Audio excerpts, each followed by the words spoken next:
1,78,000 ಜನ ಪ್ರಾಣವನ್ನು ಕಳ್ಕೊಂಡಿದ್ದಾರೆ. ಇಂಜುರೀಸ್ ಅಂತೂ ಅದ್ರದ್ದು ಟ್ರಿಪಲ್ ಆಗಿರುತ್ತೆ ಬಿಡಿ, 50 ಲಕ್ಷ. ಅಂದರೆ ನಮಗೆ ಇಂಜುರೀಸ್ ಏನಂದರೆ ಕಳೆದ 2003 2013ರಲ್ಲಿ ಕಂಪೇರ್ ಮಾಡಿದ್ರೆ ಇವಾಗ ಇಂಜುರೀಸ್ ಕಡಿಮೆ ಆಗಿದೆ, ಪ್ರಾಣವನ್ನು ಕಳ್ಕೊಳ್ಳೋರು ಜಾಸ್ತಿ ಆಗಿದೆ. ಡೈರೆಕ್ಟ್ ಆಕ್ಸಿಡೆಂಟ್ ಆದರೆ ಅವನ ಅರ್ಥ ಒಬ್ಬ ಪ್ರಾಣ ಕಳ್ಕೊಂಡಾಗೆ. ಅದರಲ್ಲೂ ಬಹಳ ಮುಖ್ಯವಾಗಿ ಇಂಥ ಹೈವೇ ಇದೆಯಲ್ಲ, ಇಂಥ ಹೈವೇಗಳಲ್ಲಿ ನಾವು ನೋಡಿದ್ದೀವಿ ಸಿಟಿನಲ್ಲಿ ಇಂಜುರೀಸ್ ಆಗುತ್ತೆ, ಆದರೆ ಇಂಥ ದೊಡ್ಡ ದೊಡ್ಡ ರಸ್ತೆ ಇದೆಯಲ್ಲ, ಈ ರಸ್ತೆನಲ್ಲಿ ನೀವು ನೋಡಿದಾಗ ಎಷ್ಟೋ ಹೈವೇಗಳಲ್ಲಿ ಅವನು ಆಕ್ಸಿಡೆಂಟ್ ಆಯಿತು ಅಂದರೆ ಅವ್ನು ಪ್ರಾಣ ಕಳ್ಕೊಳ್ತಾರೆ. ಯಾಕಂದರೆ ಪ್ರತಿನಿತ್ಯ ನಾವು ಈ ಇಲಾಖೆಯಿಂದ ಸಾವಿರಾರು ದಿನನಿತ್ಯ ನೂರಾರು ಅಪಘಾತಗಳನ್ನು ನೋಡ್ತಾ ಇರ್ತಕ್ಕಂಥದ್ದು, ಸಣ್ಣ ಸಣ್ಣ ಅಪಘಾತಗಳ ಜೊತೆಗೆ ಪ್ರಾಣವನ್ನು ಕಳ್ಕೊಂಡು ಅದನ್ನು ಇನ್ಸ್ಪೆಕ್ಷನ್ ಮಾಡ್ತಕ್ಕಂಥದ್ದು. ಅದಕ್ಕೆ ಏನಾಗಿದೆ ಕಾರಣಗಳನ್ನು ಹುಡುಕ್ತಾ ಇದ್ವಿ ಪ್ರತಿನಿತ್ಯ. ಅದಕ್ಕೆ ರೋಡ್ ಸೇಫ್ಟಿ ಕಮಿಟಿ ಅಂತಲೇ ಒಂದಿರುತ್ತೆ.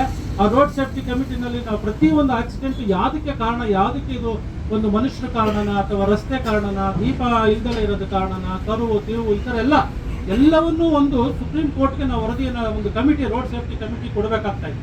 ಪ್ರತಿಯೊಂದು ಅಪಘಾತಗಳಿಗೂ ಅದಕ್ಕೆ ವಿತ್ ಪೊಲೀಸ್ನವ್ರ ಜೊತೆಗೆ ನಾವು ಸರ್ವೆ ಮಾಡಿ ಕೊಡ್ತಾ ಇದ್ದೀವಿ. ಎಷ್ಟೋ ಸುಧಾರಣೆಗಳನ್ನು ನಾವು ಇದರಲ್ಲಿ ಮಾಡಿದ್ದೀವಿ. ಆದರೆ ವಾಹನಗಳು ಸಂಖ್ಯೆ ಜಾಸ್ತಿ ಆಗ್ತಾ ಇದೆ ನಿಮಗೆ ಗೊತ್ತಿದ್ದಾಗೆ. ಹಾಗೆ ರಸ್ತೆನೂ ಕೂಡ ಚೆನ್ನಾಗಿ ಆಗ್ತಾ ಇದೆ, ವಾಹನಗಳು ಚೆನ್ನಾಗಿ ಇಂಪ್ರೂವ್ಮೆಂಟ್ ಆಗ್ತಾ ಇದೆ. ಆದರೆ ಬದಲಾವಣೆ ಆಗಬೇಕಾಗಿರೋದೇನೆಂದರೆ ಮನುಷ್ಯನ ಒಂದು ನಡವಳಿಕೆ ಮತ್ತು ಮನುಷ್ಯನ ಒಂದು ಭಾವನೆಗಳು, ಮನುಷ್ಯನ ಮನಸ್ಸು ಬದಲಾವಣೆ ಆಗ್ತಾ ಇಲ್ಲ. ರಸ್ತೆ ಚೆನ್ನಾಗಾದಾಗಲೇ ಸ್ಪೀಡ್ ಜಾಸ್ತಿ ಆಗ್ತಾ ಇದೆ. ರಸ್ತೆ ಚೆನ್ನಾಗಿ ಯಾಕೆ ಸರ್ಕಾರ ಮಾಡಿದೆ ಅಂತಂದರೆ ಸುರಕ್ಷಿತವಾಗಿ ತಲುಪಲಿ ಅಂತ. ಆದರೆ ಸುರಕ್ಷಿತವಾಗಿ ತಲುಪೋದಕ್ಕೆ ಬದಲು ತಮ್ಮ ಒಂದು ಅಮೂಲ್ಯವಾದ ಜೀವವನ್ನು ಕಳ್ಕೊಳ್ತಾ ಇದ್ದಾರೆ ಎಷ್ಟೋ.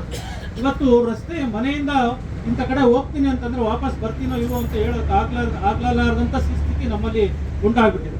ಇದಕ್ಕೆಲ್ಲ ಕಾರಣ ಮಾನವ ಅಂತಲೇ ಹೇಳ್ತೀವಿ, ಮನುಷ್ಯನ ಒಂದು ಮನಸ್ಸು.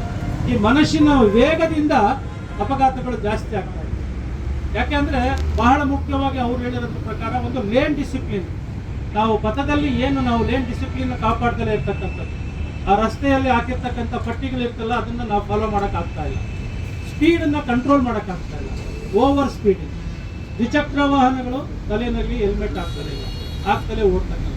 ಯಾಕೆಂದರೆ ಈ ಹೈವೇನಲ್ಲಿ ನಿಮಗೆ ಗಾಳಿ ಜಸ್ಟ್ ಒಂದು ವಾಹನ ಪಾಸ್ ಆದರೆ ಸಾಕು, ಆ ಗಾಳಿಗೇನೆ ಅವನು ಬಿದ್ದೋಗ್ಬಿಡ್ತಾನೆ. ಆ ಗಾಳಿಗೆ ಬಿದ್ದ ತಕ್ಷಣ ನೇರವಾಗಿ ಏಟ್ ಬೀಳೋದೆ ತಲೆಗೆ. 60% ಏನಂದರೆ 18 ವರ್ಷದಿಂದ 34 ವರ್ಷ ವಯಸ್ಸಿನವರೇ ಪ್ರಾಣವನ್ನು ಕಳ್ಕೊಳ್ತಾರೆ. 60%. ಅದರಲ್ಲಿ ದ್ವಿಚಕ್ರ ವಾಹನವರೇ ಒಂದು 70%. ಇನ್ನು ಮಿಕ್ಕಿದವರು ಟ್ರಕ್, ಕಾರು ಹೇಗೋ ಬಚಾವಾಗಿ ಕೊಡ್ತಾರೆ, ಅವ್ರಿಗೆ ಇಂಜುರಿ ಆಗುತ್ತೆ, ಪ್ರಾಣ ಕಳ್ಕೊಳ್ಳಲ್ಲ. ದೊಡ್ಡ ವಾಹನ ಆದರೆ ದ್ವಿಚಕ್ರ ವಾಹನಗಳು, ಯುವಕರು ಎಲ್ಲ ಇದ್ದಾರಲ್ಲ, ತುಂಬ ಪ್ರಾಣವನ್ನು ಕಳ್ಕೊಳ್ತಾರೆ. ಯಾಕೆ ಅಂದರೆ ಇದಕ್ಕೆ ರೋಡ್ ಸೇಫ್ಟಿ ಬಗ್ಗೆ ಕನ್ಸರ್ನ್ ಕಡಿಮೆ ಆಗ್ತಾ ಇದೆ. ನೋಡಿ ನನಗೆ ಎಷ್ಟು ಬೇಜಾರಂತ ಯಾಕೆ ಆಗುತ್ತೆ ಅಂದರೆ, ಇಂಥ ಕಾರ್ಯಕ್ರಮ ಇಷ್ಟೆಲ್ಲ ಜನ ಬಂದು ಮಾಡುವಾಗ ನಮ್ಗೆ ಯಾರೂ ಈ ಸಾರ್ವಜನಿಕರು ಬರ್ದಲೇ ಇರ್ತಕ್ಕಂಥದ್ದು. ಇಂಥದ್ದನ್ನು ನೋವು ಭಾಳ ಅನುಭವಿಸ್ತಿದ್ದೀವಿ, ಆದರೂ ಬಿಡ್ತಾ ಇಲ್ಲ. ನಮ್ಮ ಸಾರಿಗೆ ಇಲಾಖೆ ಕಳೆದ ಒಂದು ದಿವಸ ಕೂಡ, ಕಳೆದ ನವೆಂಬರ್ನಲ್ಲಿ ಇನ್ನು ರಸ್ತೆ ಸುರಕ್ಷತೆ ಮತ್ತು ವಾಯು ಮಾಲಿನ್ಯದ ಬಗ್ಗೆ ಒಂದು ದೊಡ್ಡ ಜಾಥಾ ಕೂಡ, ರಸ್ತೆ ಜಾಥಾವನ್ನು ಮಾಡಿದ್ರು. ಸಾವಿರಾರು ಜನ ವಿದ್ಯಾರ್ಥಿಗಳ ಜೊತೆಗೆ ಎಲ್ಲನೂ ಮಾಡಿದ್ರು. ಆದರೂ ಕೂಡ ಏನಾಗಿದೆ ಅಂದರೆ, ಇದು ನಂದಲ್ಲ, ಇದು ರಸ್ತೆ ಸುರಕ್ಷತೆ ಅನ್ನೋದು ನನ್ನ ವಾಹನ ನಂದು, ಆದರೆ ಸುರಕ್ಷತೆ ನನ್ನ ಸೇರಿದ್ದಲ್ಲ, ಇಲಾಖೆಗೆ ಸೇರಿದ್ದು. ಗೌರ್ಮೆಂಟ್ ಇದೆ, ಗೌರ್ಮೆಂಟ್ ಆಫ್ ಇಂಡಿಯಾ ಇದೆ, ಅಥವಾ ರಸ್ತೆ ಮಾಡೋರಿದ್ದಾರೆ, PWD ಇದೆ, ಅಥವಾ RTO ಲೈಸೆನ್ಸ್ ಕೊಡೋರಿದ್ದಾರೆ, ಪೊಲೀಸ್ನವರಿದ್ದಾರೆ, ನಂದಲ್ಲ ಅನ್ನೋದು ಮನೋಭಾವನೆ ಏನಾಗಿದೆ ಜನಗಳಲ್ಲಿ ಜಾಸ್ತಿ ಆಗ್ತಿರೋದ್ರಿಂದ ಇವತ್ತು ಅಪಘಾತಗಳು ಜಾಸ್ತಿ ಆಗಿದೆ. ಅದಕ್ಕೆ ಒಂದು ಎಜುಕೇಷನ್ ಅನ್ನೋದು ತುಂಬ